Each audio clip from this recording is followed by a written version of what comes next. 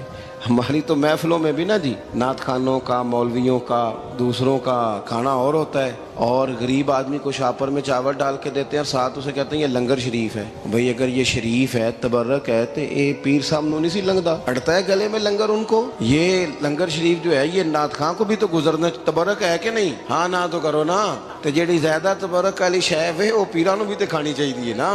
نعت خان کو اس کے لیے لہدا سے مرغ مسلم اعلیٰ کھانے. میں اکثر دوستوں سے کہتا ہوں چلو میلاد شریف پہ ہی صحیح سب کے لیے اچھا کھانا پکاؤ. چلو جس غریبوں کے بچوں کو بیچاروں کو سارا سال وہ بوٹیوں کے لیے لڑتے ہیں, تم میلاد پہ اچھی روٹی پکا دو, تو بچہ جب کھائے گا نا بہت ساریاں بوٹیاں اور چاول, اور اپنے ابا سے پوچھے گا کہ ابا جی آج کی گل ہے, تو ہو سکتا ہے غریب باپ روئی پڑے اور اسے کہے پتر تو آج راج راج کے کھاج ساڈے نبی پاک دا میلاد شریف. تو امام حسین رضی اللہ تعالیٰ عنہ نا آ کے غریبوں کے بیچ بیٹھ گئے زمین پہ. انہوں نے کہا کھائیے, تو وہ جس طرح وہ کھا رہے تھے نا سادے برتنوں میں امام حسین کھانا کھانے لگ گئے.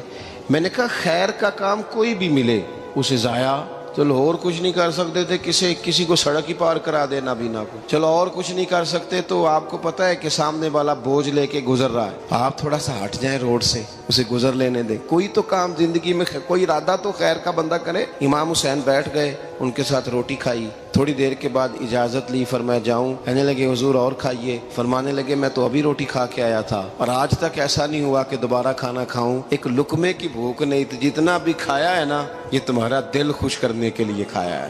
غرباء مساکین کی وعامل الصالحات, ایماندار بندہ ایمانداروں جیسے کام کرتا ہی اچھا لگتا ہے. 25 حج کیا امام حسن اور حسین نے مدینے سے مکے پیدل جا کے. میں کہتا ہوں چلو ہم باجماعت نماز ہی پڑھ لیا کریں. چلیں, حضور صلی اللہ علیہ وسلم نے فرمایا فجر کی نماز پڑھ کے بیٹھ جاؤ, اشراق چاشت تک اللہ کا ذکر کرو, 2 نفل اشراق کے 2 چاشت کے پڑھ لو, اللہ 2 حج اور 2 عمرے کا ثواب عطا کر دے گا. مشکل کام تو نہیں. اہل بیت نے ہمیں سبق یہ پڑھایا ہے, حضور کے اصحاب نے ہمیں سبق یہ پڑھایا. تیسری بات فرمایا وتواصوا بالحق, صرف یہ نہیں کہ تم نماز پڑھ کے تو بیٹھ جاؤ, تم نے نا بے نمازی کو نماز کی دعوت بھی دینی ہے. مظلوم پر ظلم ہوتا رہے اور کونے میں چپ کر کے بیٹھے نہیں رہنا, بلکہ اگر ہاتھ پکڑا جا سکتا ہے تو ظالم کا ہاتھ پکڑنا ہے. نبی پاک علیہ الصلوۃ والسلام نے فرمایا اپنے بھائی کی مدد کرو چاہے وہ ظالم ہو یا مظلوم ہو, بھائی کی مدد کرو چاہے ظالم ہو یا مظلوم ہو. تو صحابہ نے عرض کی یا رسول اللہ صلی اللہ تعالیٰ علیہ وسلم یہ مظلوم کی مدد تو سمجھ میں آتی ہے, یہ ظالم کی مدد کیسے کریں؟ نہیں سمجھ آ رہی ہے آپ کو بات؟ یا رسول اللہ صلی اللہ تعالیٰ علیہ وسلم مظلوم کے ساتھ کھڑا ہونا تو ہماری عقل میں آ گیا, تو ظالم کی مدد کیسے کرنی ہے؟ نبی پاک صلی اللہ تعالیٰ علیہ وسلم نے فرمایا ظالم کو ظلم کرنے سے روک دو, تم نے اس کی مدد کر دی, اسے باز کرو. لیکن ہم تو اتنی جرت ہی نہیں رکھتے بدی کو بدی کہنے کی, اتنی طاقت ہی نہیں ہوتی. جھوٹ کو جھوٹ کہنے کی ہمت, ہمارے گھر میں سارا کچھ ہو رہا ہوتا ہے, ہمیں پتہ ہوتا ہے کہ فلاں جگہ پہ ہمارا قبیلہ ہماری برادری غلط ہے, پر اتنی جرت کرتے. ہم سچ بولتے ضرور ہیں پر دوسروں کے بارے میں, اپنے بارے میں سچ بولنے کو تیار نہیں ہوتے.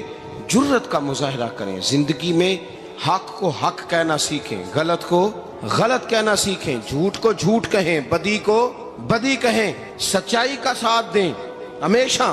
ہم نے جب تک دیکھو نا ظلم ہوتا رہے, زیادتی ہوتی رہے, اپنا دروازہ اندر سے بند کر لو, پتر باہر نہ جانا. کیوں جی؟ باہر اس پہ ظلم ہو رہا ہے, ان کے گھر آگ لگی ہے, کوئی ہمارے گھر تو نہیں نہ لگی. یاد رکھنا پڑوسیوں کی آگ نہ بجھاؤ گے تو اپنے گھر بھی آ جائے گی. اگر مظلوم کا ہاتھ نہیں پکڑو گے تو ظالم دلیر ہو جائے. اور ہمارے جتنے بھی بزرگ گزرے انہوں نے ظالموں کو ظالم کہا.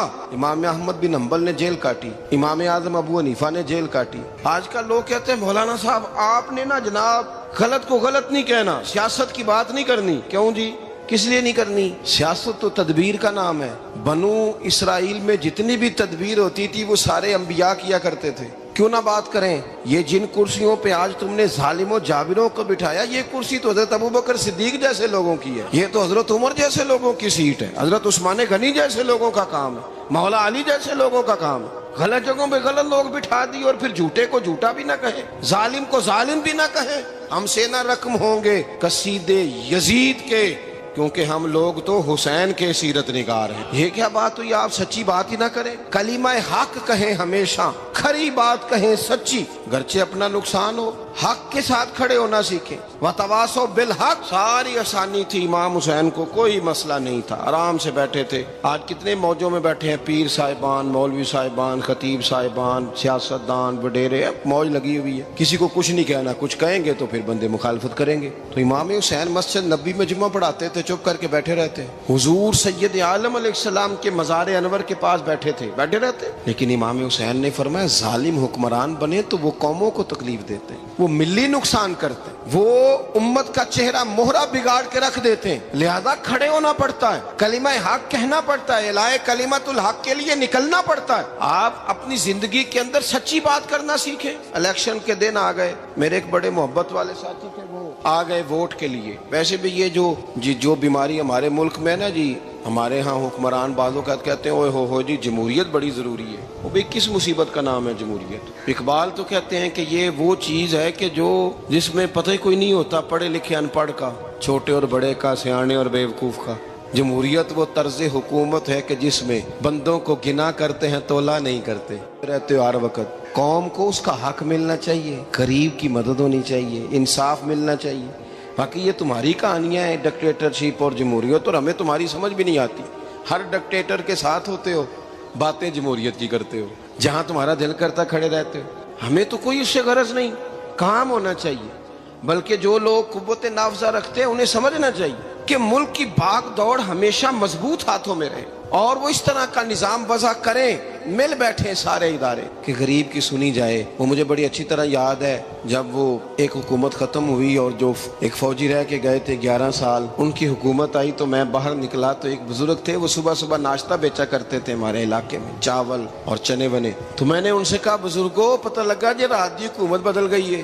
تو فرمان لگے پتر جیڑا مرضی بھی آ جائے، میں تو یا چاول بیچ کے روٹی کھانی، ہمیں تو ان سے غرض ہی نہیں، اللہ جانے کون آیا کون گیا، تو کھیل تماشا بنایا ہوا ہے۔ تو جھوٹے کو جھوٹا کہیں۔ میرے ایک دوست ہیں الیکشن لڑتے ہیں، مجھے ایک دفعہ آ کے کہنے لگے آپ نے کبھی ووٹ نہیں ڈالا، اس دفعہ ضرور ڈالیں۔ میں نے کہا نہیں ڈالتا میں۔ کہنے لگے ووٹ قوم کی امانت ہے، تو میں نے کہا امانت کسی بے ایمان کو دے دوں؟ امانت تو امانت دار کو دی جاتی۔ نہیں سمجھے آپ بات؟ یہ سارے کہتے ہیں نا ووٹ قوم کی، تو امانت کس کو دینی چاہیے؟ صحیح بتاؤ۔ چلو ہوں تسی بولنا نہیں، بس دل وچ گل رکھنی، دل وچ دیندے ویسے امانت دارا نہیں ہونا۔ نہیں میں نے کہا بولنا نہیں، ہمیں کسی نے پتہ نہ لگ جائے، دیتے ویسے امانت داروں کو ہی ہو نا۔ یہ اپنے دل سے پوچھو، فیصلہ لو، اللہ سے ڈرو۔ ظالم کا مددگار ظالم ہوتا ہے، ظالموں کا مددگار ظالم ہوتا ہے۔ وہ تیرے میرے ووٹ پر جیت کر جب ظلم کرے گا تو پھر کون ہے جو یہ دعویٰ کرے گا کہ جناب میں ظالم کا مددگار نہیں؟ سوچو سمجھو، غور کرو۔ امام حسین رضی اللہ تعالیٰ عنہ نے فرمایا سچ کو سچ کہیں گے، جھوٹ کو جھوٹ کہیں گے۔ یہ نہیں ہو سکتا کہ جناب ظلم ہوتا رہے اور چپ رہے۔ اور یہ سبق کہاں سے پڑھا انہوں نے؟ مولا علی شیر خدا سے۔ جب حضرت عثمان غنی رضی اللہ تعالیٰ عنہ پر بلوائیوں نے حملہ کیا نا، تو چونکہ حضرت عثمان غنی خالو تھے امام حسن اور حسین کے، حضرت عثمان خالو ہیں، سگے خالو ہیں، تو حضرت مولا علی شیر خدا نے یہ نہیں کہا کہ پتر اتنے بندے آ گئے ہیں، تلواریں ہیں، محاصرہ ہے، باہر نہ نکلنا، بلکہ حضرت مولا علی نے خود اپنے دونوں بیٹوں کو تلواریں پکڑائیں اور حضرت عثمان غنی کے دروازے پہ کھڑا کر کے کہا پتر خیال رکھنا تمہارے ہوتے ہوئے کوئی بھی شخص حضرت عثمان غنی کا دروازہ نہ کراس کر پائے۔ خود اپنے بچوں، ہر جنگ میں حضرت علی ساتھ لے کے جاتے تھے۔ ہم تو بچوں کو دلیری سکھاتے ہی نہیں، بزدل۔ اور کچھ ہمیں بابے مل گئے، وہ کہتے ہیں منڈے نو سایا ہے، میں کہ بابے نو آپ سایا ہے، انہوں بھی کرو دم کراؤ، اس کو نظری سایہ آتا ہے۔ کیسے نادانوں سے پالا پڑ گیا۔ کیا ہوتا ہے وہ سایہ؟ اچھے بھلے سیانے نوجوان بتی بند کر کے اندر لیٹا ہوا ہے بچہ، بابا کہہ گیا انہوں سایا ہے۔ بابا کہڑا کہہ گیا جڑا باہر روٹی لین آیا سی، بھی ایڈی پہنچی سرکار ہوندی تے ٹکر ہی گھر کھا لیندی۔ لوگوں کے قسمت کا حال بتاتا ہے، اپنی اتنی خراب ہے کہ مانگتا پھرتا ہے۔ کیا مذاق بنایا ہم نے اپنے ساتھ۔ تھوڑے سمجھدار ہو جائیں، ہر بندے کی بات کا اثر قبول نہ کیا کریں۔ مومن کے پاس طاقتیں ہوتی ہیں، جو جدھر لگاتا ہے چپ کر کے لگ جاتے ہو. ان الذین قالوا ربنا اللہ ثم استقاموا تتنزل علیہم الملائکہ. اللہ کہتا ہے تو ڈٹنا سیکھ، رب کا نام لے کے ڈٹ جا، رب تیری مدد کے لیے فرشتے بھی نازل کر دے گا. فرمایا یہ نبی مومنوں کے جانوں سے بھی زیادہ قریب ہے. ہم بڑا عام لفظ بولتے ہیں کہ فلاں چیز میرے دل کے بڑی قریب ہے، میری سوچ کے بڑی. جو لوگ دل کے قریب ہوتے ہیں ان کے پاس اٹھنے بیٹھنے کو دل کرتا ہے. تو اللہ کریم نے قرآن پاک میں فرمایا کہ یہ پیغمبر صلی اللہ علیہ وسلم تمہاری جانوں سے بھی تمہارے قریب ہے. اور حضور نے وضاحت کر دی، نبی پاک نے وضاحت کر دی. حضور نے فرمایا لا یؤمن احدکم حتی اکون احب الیہ من والدہ وولدہ والناس اجمعین، او کما قال نبی صلی اللہ علیہ وسلم. فرمایا تم میں سے کوئی اتنی دیر تک مومن ہو ہی نہیں سکتا جب تک ہر چیز سے بڑھ کر مجھ سے پیار نہ کرے. ایک مثال دے لوں، بات آسان ہو جائے گی. جس گھر کے اندر پیسہ بے شمار ہو، دولت بے شمار ہو، مکان ایک نہیں چار ہو، اور دنیا کی ساری آسانیاں گھر میں موجود ہو، سارے دوست میری بات پہ توجہ کرنا، ہر شے ہو، بینک بیلنس بھی ٹھیک ٹھاک ہو، بچوں کا فیوچر سیف ہو، لیکن گھر کے اندر میاں بیوی کی صلح نہ ہو. بچے کہتے ہیں گھر میں ہر چیز ہے پر امی اور ابا کا جھگڑا ہر وقت جاری رہتا ہے. وہ گھر صحیح چلتا ہے؟ آپ نے بولنا اس لیے نہیں کہ یہ باتیں لوگ، یہ گھر کے اندر کی باتیں ہیں نا. حالانکہ پاکستان کا تجزیہ یہ ہے کہ 95% میاں بیوی کے حالات ٹھیک نہیں. پاکستان یہ سرکاری اعداد و شمار ہے. 95% گھروں میں اختلاف رائے. یہ بات ذہن میں بٹھا لیں کہ میاں بیوی کا اگر اتفاق نہیں نہ ہوتا تو وہ کہیں کہ گھر میں کوئی بھی خوشی رہے گی تو یہ ممکن ہی نہیں، یہ سوال ہی نہیں پیدا ہو. 6 بچے ہوتے ہیں اور شادی کو 24 سال گزر جاتے ہیں پھر بھی طلاق ہو جاتی ہے. اس لیے کہ میاں بیوی کے لیے سب سے ضروری چیز آپس کی محبت ہے. اور یار کیا خوبصورت انداز ہے میرے رسول پاک علیہ السلام کا. جتنی شاندار طبیعت حضور نے مولا علی شیر خدا کی تھی اتنی کوئی کر سکتا ہے؟ اور جتنی اعلیٰ ترین تربیت اور حسن سیدہ فاطمہ کو اللہ نے دیا کسی اور کو مل سکتا ہے؟ لیکن میرے نبی پاک علیہ السلام نے ان کی شادی کے بعد ان کو اکٹھے بٹھا کے ان کے سر آپس میں جوڑ کے ہاتھ اٹھا کے دعا کی تھی کہ اے اللہ ان کے درمیان محبت پیدا فرما دے. میاں بیوی کے درمیان جو سب سے اہم چیز ہے وہ محبت ہے. بچے کہتے ہیں ہم کدھر جائیں، ابا کی سنیں کہ اماں کی سنیں؟ اور اکثر گھروں میں بچوں کی تربیت رک جاتی ہے اس لیے کہ میاں بیوی کا سلوک نہیں ہوتا، تباہی اتر جاتی. گھر کے اندر ہر شے ہے پر ان کا پیار نہیں. پتہ یہ چلا کہ گھر میں محبت نہ ہو تو گھر نہیں چلتا. اگر محبت کے بغیر ایک گھر نہیں چل سکتا تو محبت مصطفیٰ کے بغیر دین کیسے چلے گا؟ گھر نہیں چلتا میرے بھائی، ٹوٹ جاتا ہے، بکھر جاتا ہے. سارا کچھ ہونے کے باوجود میں نے مردوں کو روتے ہوئے دیکھا ہے، عورتیں تو روتی ہیں، میں نے مردوں کو روتے ہوئے دیکھا.